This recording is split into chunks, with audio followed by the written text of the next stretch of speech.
Now, this isn't directly a Netflix film, but I did see it on Netflix, so I have to kind of give credit to where credit's due. Thank you, Netflix, for being able to have this movie so, I guess, soon. I mean, I don't know how soon it really is because the movie kind of released in theaters back in August and it's already on Netflix. So I don't know what that says about the movie itself. I do believe the movie kind of did really well with its budget. I think its budget was like 100 mil, and it almost did like 250 mil. So odd to think that the movie wasn't a success, but 2 3 months later and it's already on, well, actually no, August, September, October, November, yeah, we're just into December and it's already kind of on Netflix. It's kind of odd. Usually that stuff waits a while to happen, especially when it wasn't supposed to be a Netflix film, unless it was Netflix pushing it out into theaters first, which they have tried to do, but it doesn't make sense when they 3 days later they push it onto the streaming platform. But this isn't a Netflix film. I'm digressing a little bit because it really isn't a Netflix film. What this is just this, what I thought originally was the standalone action film of Brad Pitt kind of still trying to show the world that he's got it for actions, right? Like, still.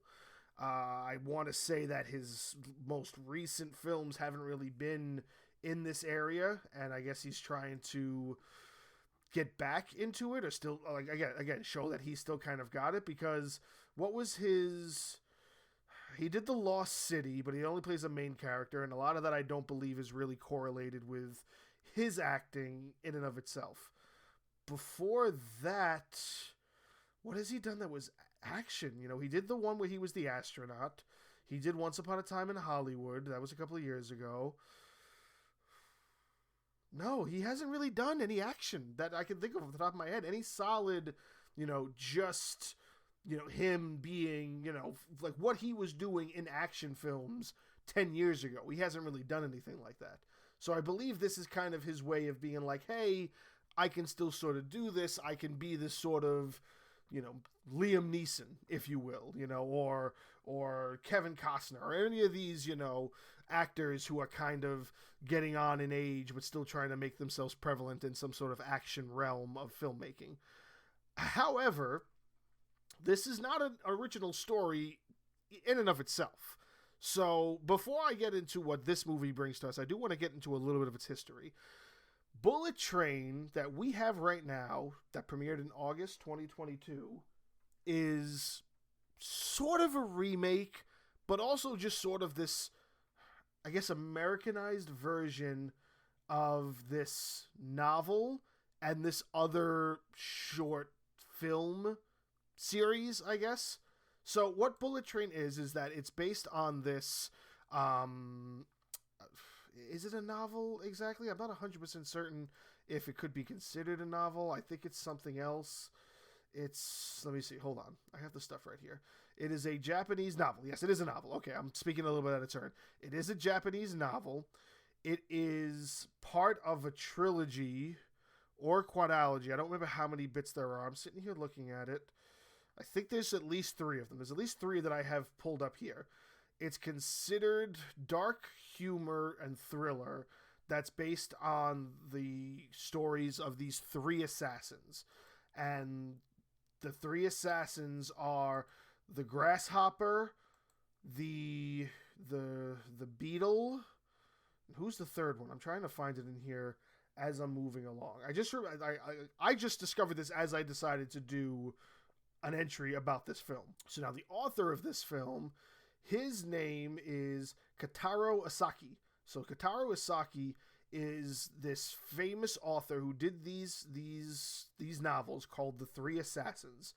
They were adapted into these 3 separate films: Grasshopper, Maria Beetle, and this movie Bullet Train.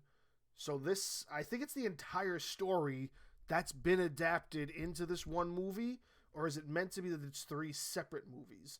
Grasshopper is a film based on an American adaptation of the second novel. Okay, yeah. The first novel in the Hitman trilogy, that's what this is called. It's called the Hitman trilogy by Kotaro Asaki. So Kotaro Asaki wrote this trilogy called the Hitman trilogy. Bullet Train is the second novel. Grasshopper is the first novel. And then I believe more juvenile. Okay, let's look up the Three Assassins in and of itself. The Three Assassins numbered Bullet Train Film adaptation tie-in. There's a Magna tie-in. What are the 3 books? What's the 3rd book? Is the 3rd book Maria Beetle? I think the 3rd book might be Maria Beetle. So this has a deeper history than just whatever this movie is telling us. Now, along with that, a separate film adaptation was done for this actual novel, the Bullet Train novel. This was released. It's called The Bullet Train. It's a Japanese film that was released. What's the year on this? 1975. So they had done this already back in the mid-70s, and I believe this is still the only one. Oh, it's a Sonny Chiba film too. All right. Maybe I should look this film up. Yeah, I should try to find the original Bullet Train. If it's a Sonny Chiba film, Sonny Chiba's the fucking man, dude. Okay, so still learning a lot about this as I'm kind of doing this entry along with you. Now, mind you, this is my thing. I don't script these. I don't write scripts.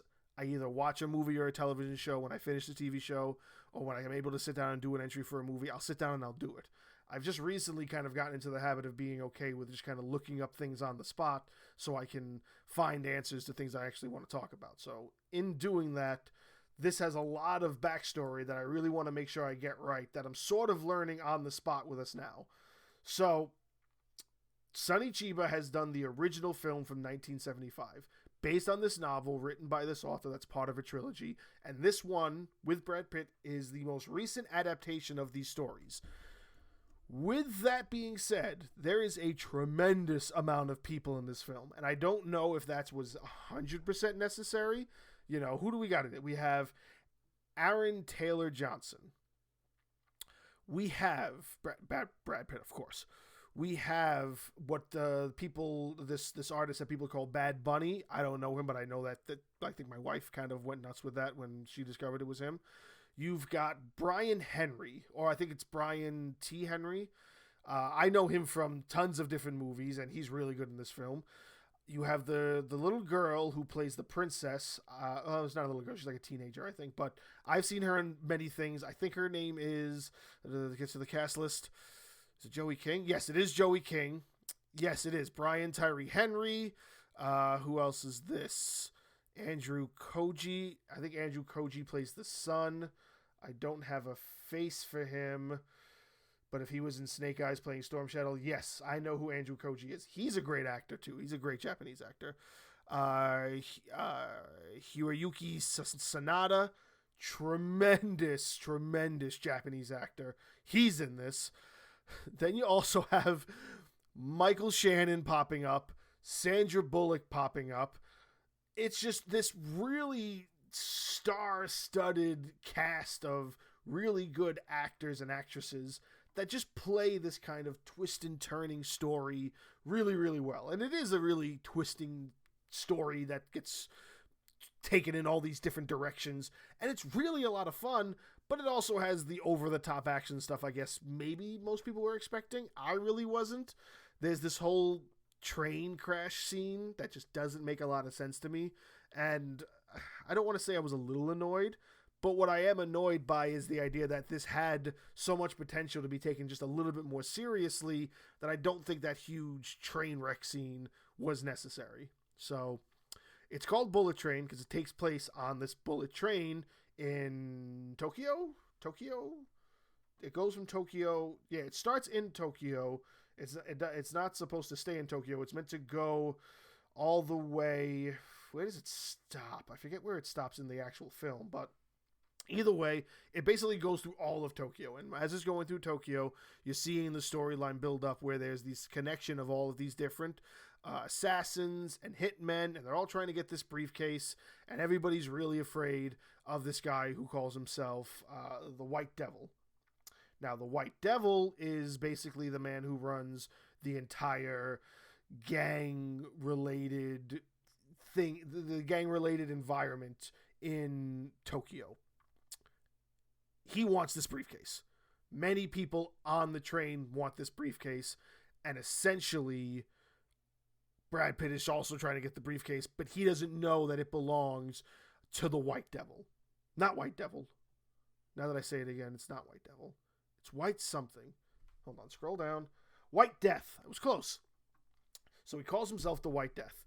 So Brad Pitt is discovering Brad Pitt's character, who's called Ladybug. They all have these very fun code names. I actually appreciated that a little bit. But Brad Pitt's character is called Ladybug. So Ladybug is trying to get the briefcase because this is one of his kind of meant to be calmer missions. He is this hitman kind of drop-off artist that is trying to re-find himself and struggling with not using guns and using violence, but of course at every turn violence comes its way and he can't avoid it, and he's on this train and he's trying to get this briefcase and everybody else is trying to get the briefcase. There's the Prince, there's Lemon, Tangerine, these two brothers, there's the Hornet who uses venom, is also a hitman. It involves the Yakuza. It involves the Russian mob. Well, no, I think it's just Yakuza actually.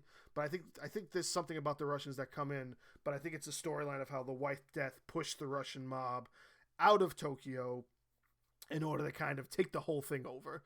So all these different twists and turns. Everyone's trying to get the briefcase, and essentially chaos ensues. It's very entertaining for all of the action stuff that you're looking forward to in a very over-the-top action movie. You know, it's very much, I want to say, on the same line as something like Expendables, something like Kick-Ass, just really, like, fun action that isn't meant to be taken seriously. But, of course, you know, I think we're at that point with action films that, again, there are certain things that are a little bit, they go overboard. They're not necessary. And when we don't need to do a lot of that overboard stuff for action films. It kind of makes itself lose its charm almost. There's a little bit of there's a little something there. It's a little sprinkle. It's like a little Salt Bae kind of sprinkle of the salt that action movies have. That's why a lot of people love seeing them. I have these rules about films. If you go to see a horror movie in theaters and you don't feel at least a little bit scared or get a little bit entertained by other people being scared, then it's a waste of your money. If you go and see a comedy and you don't find anything funny and you can't laugh at anything, not one thing, you've wasted your money. If you go to an action film and the storyline is garbage, but there's still enough action to really keep your attention, you didn't waste your money. However, if an action film has a good storyline and crappy action, you've wasted your money. Doesn't matter what the storyline is. If the action isn't entertaining and the action doesn't keep you focused, I feel that you have no issues with walking away. Because why would you want to sit there? Why would you sit there and watch a comedy that's not making you laugh? Why would you sit there through a horror movie that doesn't make any sense to you because nothing is scary, nothing is meant to be scary? Even the storyline of a horror movie that isn't good and isn't worth it, you'll walk out on. If action films don't have action that keep you entertained, it's not worth it. I was entertained by Bullet Train. I don't know if they plan on doing the rest of that novel. I do believe that if they did do the whole thing, I think it'd be worth it. I don't know if the Ladybug character pops up in the rest of them.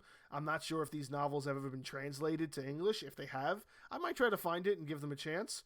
But at the end of the day, it's still entertaining. It's still very much an enjoyable watch, and I was really kind of surprised by how much I really found it enjoyable. You know, I went in there with an open mind, and it was a lot of fun. It was a lot of fun. It was a lot of fun to see Brad Pitt kind of show us that he still got it. You know, you still got it, dude. I appreciate you.